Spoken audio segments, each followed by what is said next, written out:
Ya, perang Rusia dan juga Ukraina dinilai memiliki dampak yang sangat besar pada reputasi Indonesia, apalagi sebagai presidensi G20 pada tahun ini. Saya masih bersama dengan Mas Revo dan juga Mas Elvan. Sekarang kita kemudian membahas topik soal Indonesia di tengah Amerika Serikat dan juga Rusia, soal Putin di G20. Kita lihat dulu, Mas Revo dan juga Mas Elvan, negara-negara mana yang sudah menyatakan menolak hadir jika Putin diundang atau datang di acara forum G20. Kita sudah siapkan beberapa grafik negara-negara tersebut. Ada tentunya Amerika Serikat yang sudah menyatakan penolakan. Ini disampaikan oleh Menteri Keuangan Amerika Serikat. Kemudian juga ada Inggris lewat wakil duta besar Inggris untuk Indonesia dan Timor Leste, Rob Van. Kemudian juga Kanada juga menyatakan demikian. Lewat presidennya langsung, Perdana Menteri maksud kami, Justin Trudeau, dan juga Polandia juga menyatakan penolakan yang sama lewat Menteri Teknologi dan Pembangunan Ekonomi Polandia, dan juga Australia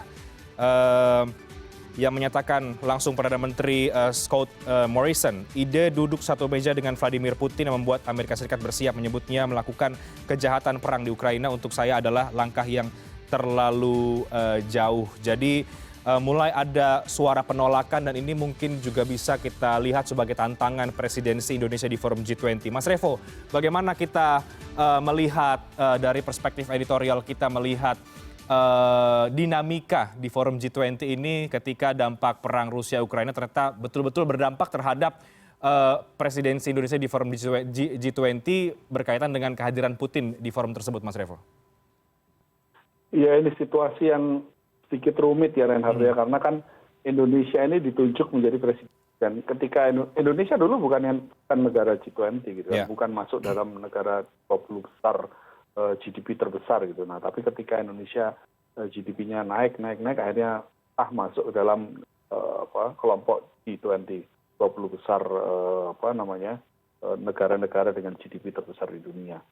Nah, kemudian Indonesia menjadi mendapat dapuk untuk menjadi tuan rumah, menjadi presidensi gitu. Nah, ketika presidensi pegang oleh Indonesia, tiba-tiba ada krisis Ukraina dan Rusia, ketika Rusia menginvasi Ukraina.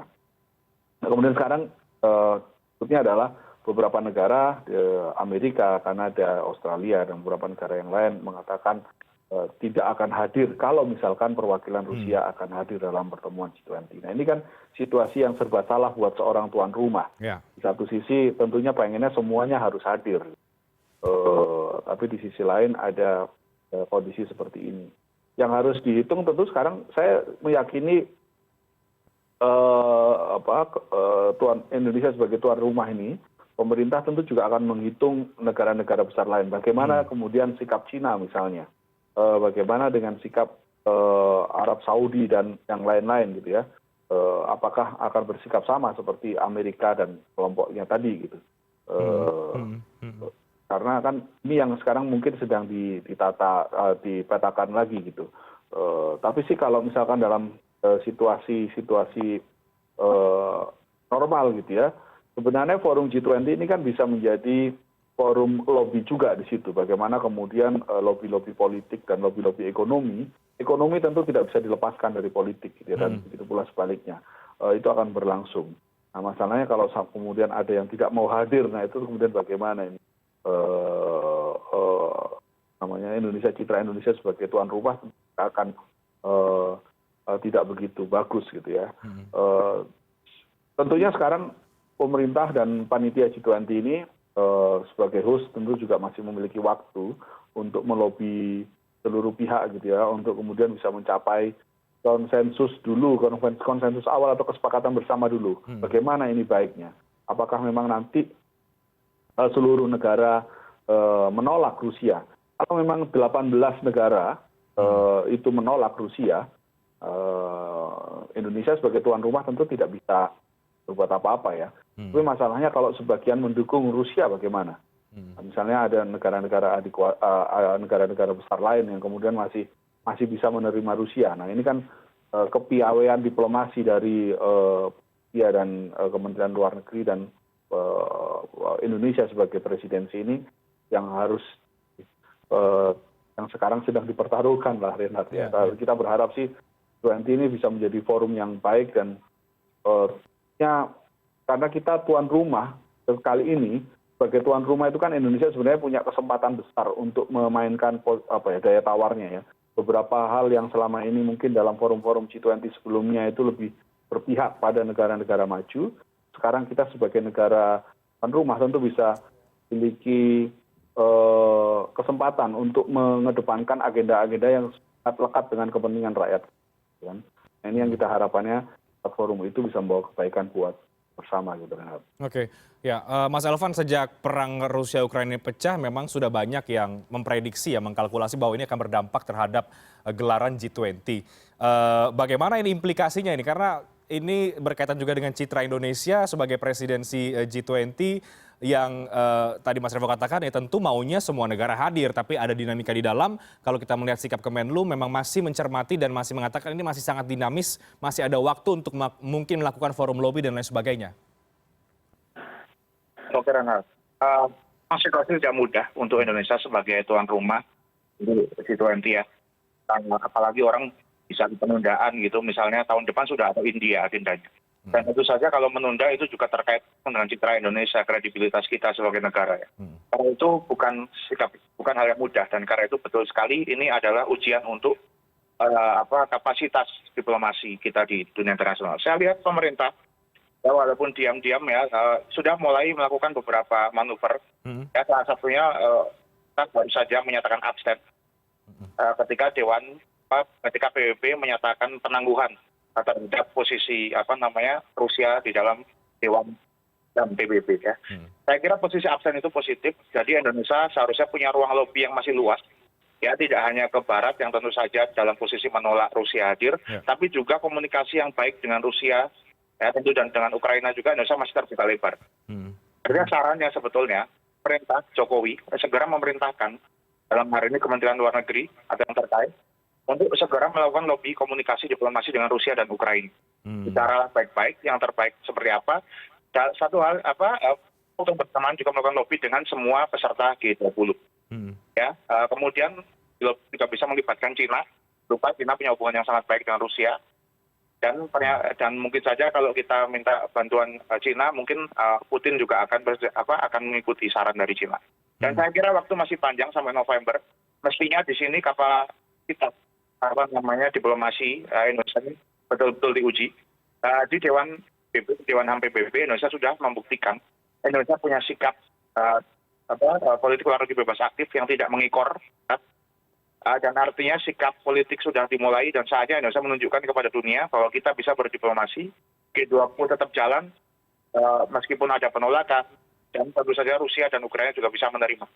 Saya kira itu yang kita tunggu di November, dan tidak ada kata penundaan, karena kalau ditunda tidak sama sekali, karena tahun depan sudah ada agenda di India. Gitu, okay.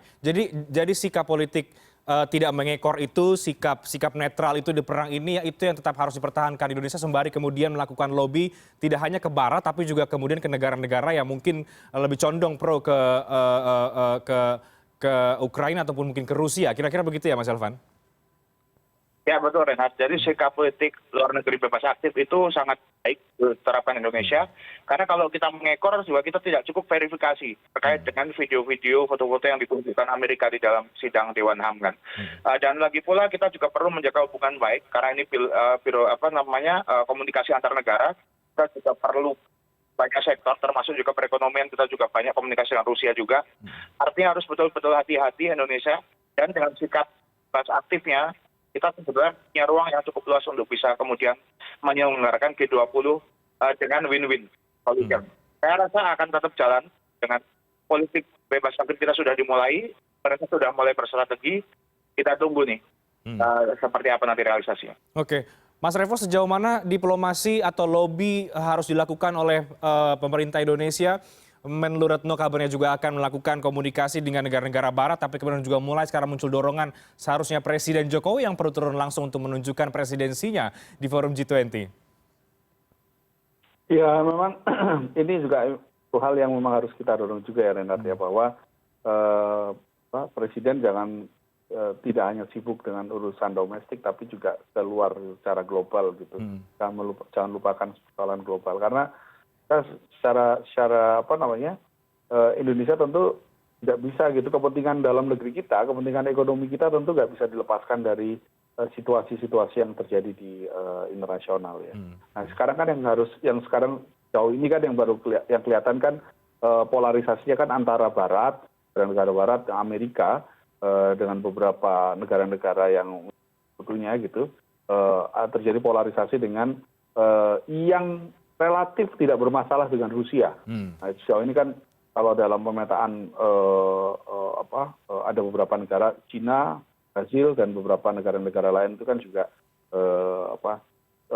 tidak begitu mempermasalahkan kalau Rusia akan hadir dalam G20. Nah, tentunya dua kubu ini yang harus didekati bersama-sama untuk mencapai sebenarnya bagaimana baiknya. Presiden Jokowi ini kan pernah punya kekuatan mendengar yang sangat luar biasa gitu ya dalam beberapa kasus gitu ya, dalam kasus ketika menjabat sebagai wali kota Solo, kemudian di Gubernur DKI dan juga ketika presiden punya kemampuan yang luar biasa untuk mendengar gitu. Nah ini yang sekarang kita inginkan juga mendengar dari semua kolega-koleganya gitu. Nah kemudian nanti akan dicarikan rumusan yang paling tepat gitu ya, sehingga forum G20 ini bisa tetap berjalan dan yang kita harapkan sebagai sebuah negara Indonesia ini terkait dengan itu bisa terjadi. Karena banyak sekali agenda-agenda di luar agenda ekonomi yang menurut kita bersama bahwa ini harus juga didesakkan, dibicarakan gitu ya. Entah itu mulai dari masalah transisi energi misalnya, lingkungan, kemudian perubahan iklim,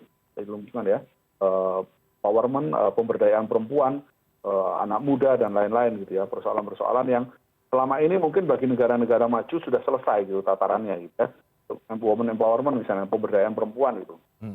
Di negara maju mungkin isu ini sudah tidak begitu menjadi prioritas, tapi buat negara-negara seperti Indonesia mungkin masih menjadi prioritas. Kemudian transisi energi dan sebagainya itu juga menjadi prioritas. Kita punya agenda besar di G20 ini, sehingga kita berharap juga forum ini bisa berjalan dengan baik. Kita tidak bisa mengesampingkan, karena bagaimanapun G20 ini kan negara-negara, 20 negara yang mengontrol 85% perekonomian dunia. Jadi ini sangat strategis, walaupun sebenarnya secara struktur tidak begitu kaku, sehingga sebenarnya tidak ada hak bagi satu negara untuk melarang negara lain untuk hadir gitu. Tidak ada gitu. Yang ada hanya ya sudah kita semuanya dibicarakan dengan cara-cara diplomatis lah gitu ya, diplomasi. Kita rangkul sama-sama. Oke, ya sangat strategis dan ini adalah ujian kehandalan diplomasi politik luar negeri Indonesia.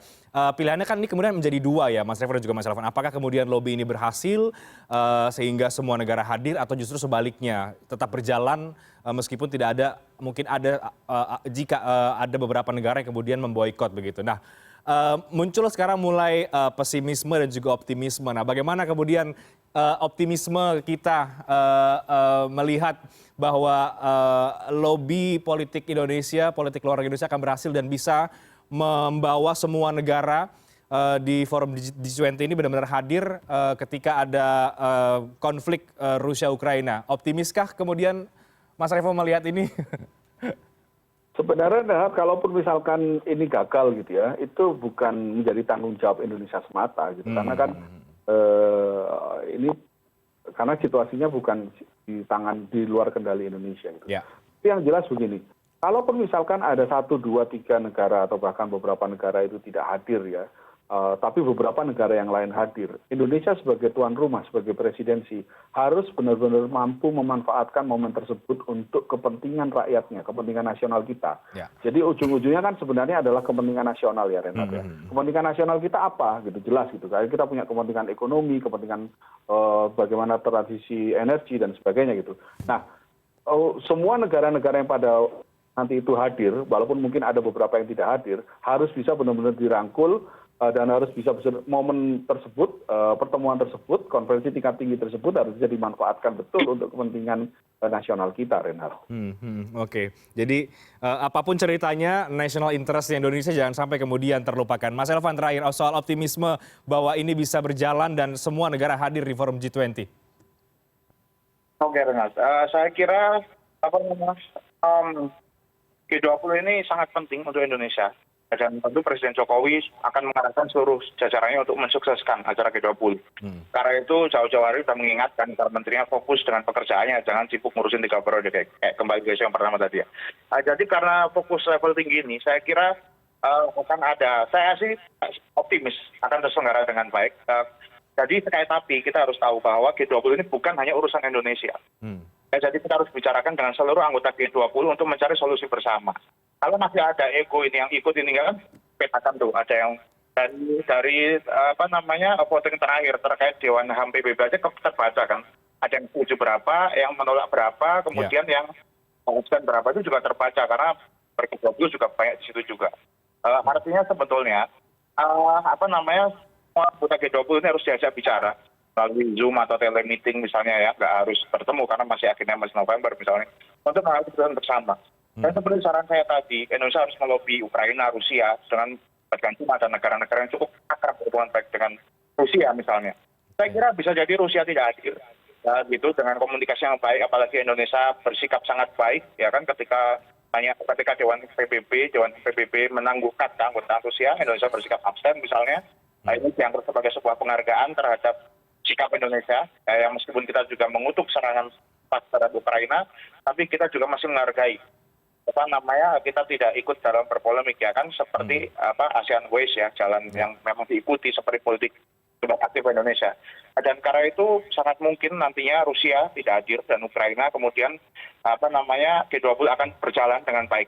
Nah, itu semua tergantung atas kepiawaian lobby, kepiawaian diplomasi Indonesia. Dan saatnya Jokowi membuktikan kalau memang dia mau bikin legasi seperti zaman Soekarno dulu yang jago lobby ya.